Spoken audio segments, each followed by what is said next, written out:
Viewers দেখুন, আমরা আজকে আপনাদের দেখাবো সাবমার্সিবলের কন্ট্রোল বক্স কিভাবে লাগাতে হয়। আমাদের আগে যে কন্ট্রোল বক্সটি ছিল, এই কন্ট্রোল বক্সটি কিন্তু পুড়ে গেছে। আমরা কিন্তু নতুন করে আর একটি কন্ট্রোল বক্স স্থাপন করে দেব বা লাগিয়ে দিব। দেখুন, আগের কন্ট্রোল বক্সের হালালত কিচ্ছু নেই।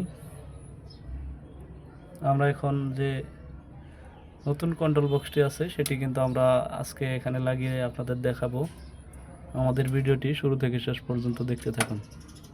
ভিউয়ার্স দেখুন, আমাদের এখানে কিন্তু একটি কালো তার এবং একটি সবুজ তার এবং একটি লাল তার দেওয়া রয়েছে। আমাদের মোটর থেকে যে তারটি রয়েছে, সাবমার্সিবল মোটর থেকে যে তারটি আমাদের হাতে এসেছে, দেখুন এটাতেও কিন্তু একটি সবুজ, একটি লাল এবং একটি কালো তার রয়েছে এবং একটি গ্রাউন্ডিং তার রয়েছে।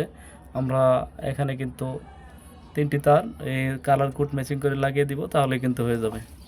ভিউয়ার্স দেখুন, আমরা কিন্তু এই সাবমার্সিবল থেকে যে তিনটি তার রয়েছে, এখানে লাল কালারের সাথে লালটা মিলিয়ে দিয়েছি এবং সবুজটার সাথে সবুজটা এবং কালোটার সাথে যে কালো তারটি রয়েছে তারটি কিন্তু আমরা সঙ্গে দিয়ে নিয়েছি।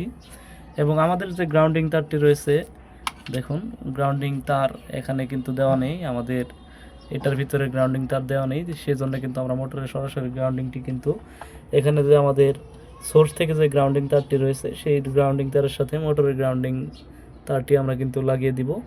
এই ছিল আমাদের আজকে মোটরের সাবমার্সিবল কন্ট্রোল বক্স কানেকশন। আমাদের ভিডিওটি ভালো লেগে থাকলে অবশ্যই লাইক, কমেন্ট এবং শেয়ার করবেন এবং আমাদের চ্যানেলটি সাবস্ক্রাইব করতে ভুলবেন না।